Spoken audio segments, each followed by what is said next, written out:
Hey friends, today I'm hoping to debunk a myth that is often pushed and circulated out there, and I've gotten a lot of questions from you guys about this, and so I thought I would tackle the subject, and that is all about kids and sugar addiction. And is sugar addiction a real thing? And that's something that I hope I can break down for you today.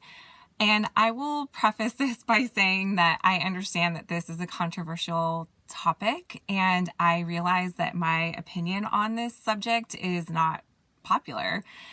In fact, I've gotten a lot of scrutiny, and recently I had somebody attacking me on social media for my stance on kids and sugar, and it really made me see that this is still a topic that has a lot of misunderstanding around it, and there's a lot of confusion around it. And I think as parents and caregivers, when it comes to sugar and our kids, ultimately we can fear what we don't understand. And I think for a lot of us, we grew up not really having an opportunity to learn how to have a good relationship with sugar. I mean, that's not uncommon for us as parents and caregivers, and now we're trying to navigate it with our own children. And, if you've never had the opportunity to learn how to be trusted with sweets and desserts, it can make it a lot more complicated when you're trying to do this with your own children.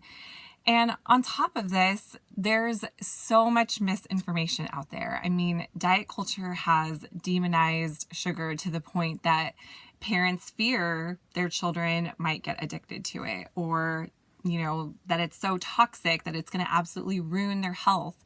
And all of these messages are ingrained in our brains as parents. And so it makes it so much harder and so much more challenging to support our kids in building a healthy relationship with all foods, including sweets, when we have these messages in the back of our brain. And so I just want to help empower you. I know there's a lot of voices and a lot of noise out there. I know from also my own firsthand experience as a mom who did struggle with a really chaotic and toxic relationship with food in my body. And also as a mom who is raising intuitive eaters, I know that these approaches and these methods towards sweets and desserts are unconventional, but I know that they work. And so I just want to help clear the air for any of you who might be struggling with this, and ultimately just to empower you as you navigate diet culture. It's so awful. It permeates everything that we do, and it especially permeates feeding kids and knowing how to best feed our kids when there's so much information out there that makes it really overwhelming to do so. So I thought I would tackle this myth about sugar addiction because, yes, I do believe it's a myth. I don't believe that kids can get addicted to sugar. And I will be talking about some other myths too, probably in some separate videos, but I really wanted to tackle this one first because I hear this all the time. Like, sugar is as addictive as cocaine or drugs or alcohol. The more that kids have it, the more that they're going to want it. Stuff like that. And maybe you've heard something similar. And if you have, I'd love to hear in the comments just what you've heard along these lines. And, there's a lot of different ways we can look at it, but I thought I would just break it down from just purely like a physiological point of view in terms of how our body processes food and breaks down food, because it seems complex, but it's actually pretty simple. And one thing I want you to see too is that it's not something to fear. Sugar is not something to fear. And when we attach a lot of fear to it, that's what creates a lot of negative energy around it. And then we project that on our kids, and our kids now are picking up on that. So I wanted to break it down really simple. Okay. Here's an apple, and here are cookies. My kids love these. And it's funny because if we look at these two choices, diet culture is saying, don't give your kids this. It's toxic. It's addictive. Give them fruits and veggies. That's what's needed to raise a healthy child. And these are the messages we're navigating as parents. Okay. Now, I am not sitting here and telling you that these two things are equal. Okay. But what I want you to see is what's happening in our body physiologically if we eat these things. Now, an apple and cookies are going to break down in our body when eaten. And our body breaks everything down into the most basic form and most basic units of energy that we can use. And both of those things break down to units of glucose, which is actually our body's preferred source of fuel. And these are my kids' toys. I don't even know what it's for, but I wanted you to see just a visual example that an apple or fruit and dessert, whether it's cookies or candy, it breaks down into basically the same basic unit of energy in our body, which is glucose. Okay. Glucose, unlike drugs or alcohol, which can absolutely become addicting, glucose is necessary for our body to function. The cells in our body all utilize glucose, the basic form of energy. And what's funny is that, well, I don't know if it's funny, but it's just real, is that our body doesn't differentiate between different molecules of glucose, okay? It comes into our bloodstream and our body doesn't say, this is a form of glucose from an apple, therefore it's better for me. And that is a form of glucose from cookies.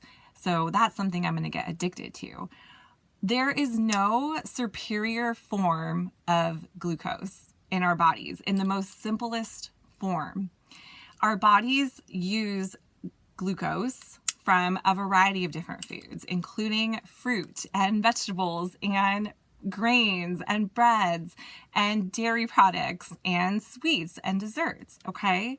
Now, again, I am not saying that these two things are equal. What I'm saying is essentially they're breaking down into the most basic forms of energy that our body can utilize, which is glucose.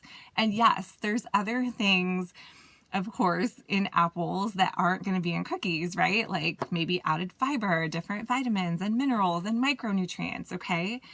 But what we do is we hold these up on a pedestal and we're at the same time pushing these foods on our kids. And that is where it can get tricky for kids, okay? Because children don't view food in a hierarchy like we tend to as adults. And that is where, again, we give more emotion to foods that our kids might want and enjoy eating. But because these are demonized in our culture and these are pushed on our kids, right? Like, you should make your kids eat these and keep these away. Because we treat them differently, there's an emotional imbalance between these foods.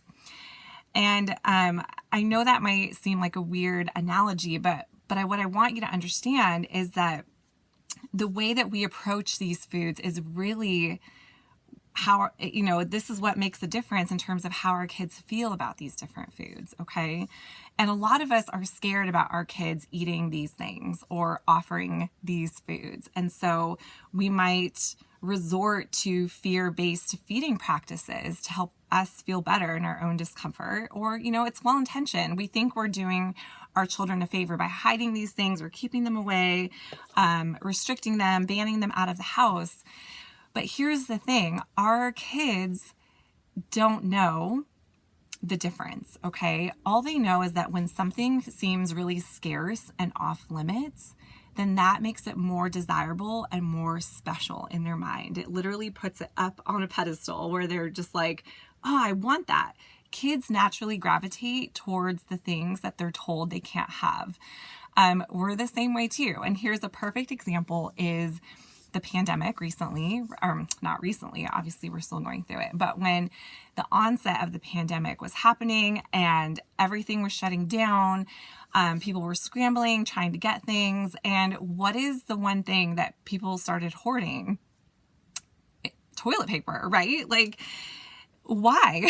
I mean, it was really interesting just to see that scarcity mindset play out, right? Like the media was showing images of grocery stores where the shelves were bare and there was all these people saying, like, you need to stock up on toilet paper.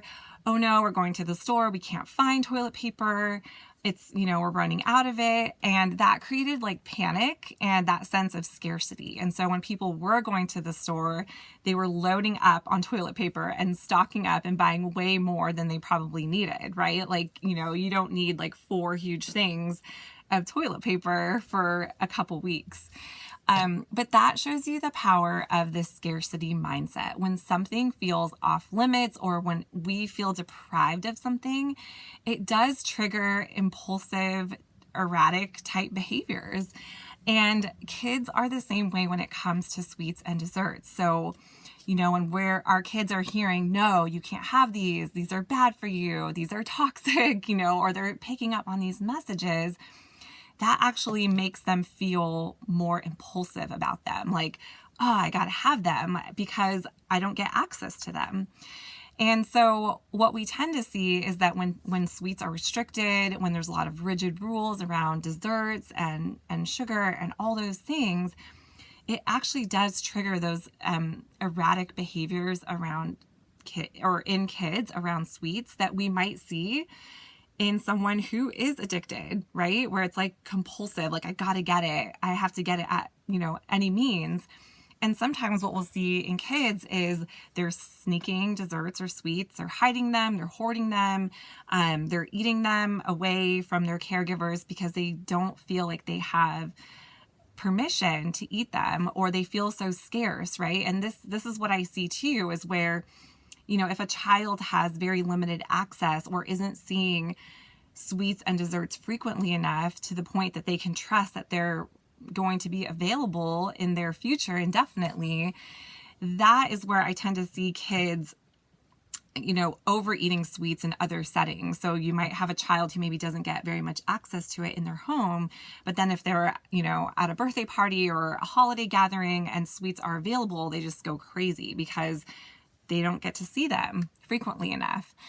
And so I do see how these behaviors can be really upsetting, and if you have a child who's sneaking sweets or hiding them or hoarding them, or who's always asking about them and just seems really anxious about them, it doesn't mean they're addicted, and again, sugar addiction is not a real thing. I do understand that it can look like it, right? And, even as an adult, if you don't have a good relationship with sweets, you might feel like, gosh, I'm addicted to them. I can't stop eating them. And typically that happens when there's not full permission to eat them, to enjoy them, to see them along other foods. And so this is definitely, again, a tricky topic, but I want to help reassure you that sugar is not toxic. In fact, it's our body's preferred source of energy. Like I said, everything is going to break down into these basic building blocks, these basic units of energy. And our body doesn't prefer a molecule of glucose from an apple over a molecule of glucose from cookies. Like, it sees it all the same. And so again, if we can approach sweets in a way where we're helping children build, emotional equivalence with all foods by, saying, okay, we're having dinner time. Here's your plate of dinner and here are your cookies alongside your dinner. And we're not trying to micromanage them. We're giving them opportunities and trusting them to eat. That will help normalize it for them. So it's not something that's scarce. And again, when it doesn't feel scarce, that's going to help subside any feelings of anxiety or, decrease any erratic behaviors that they might be having around those foods because they feel scarce. So again, I know that this can be a really hard topic and there's a lot of nuances in here that I didn't necessarily have time to cover, but I would love to hear your questions or any comments that you might have. I also do have a blog post all about this that I'll link in the comments for you below. And stay tuned. I'll be covering some more sugar myths later this week to hopefully help just give you more confidence in how to approach this with your kids. So thanks for listening. And again, feel free to share any comments below.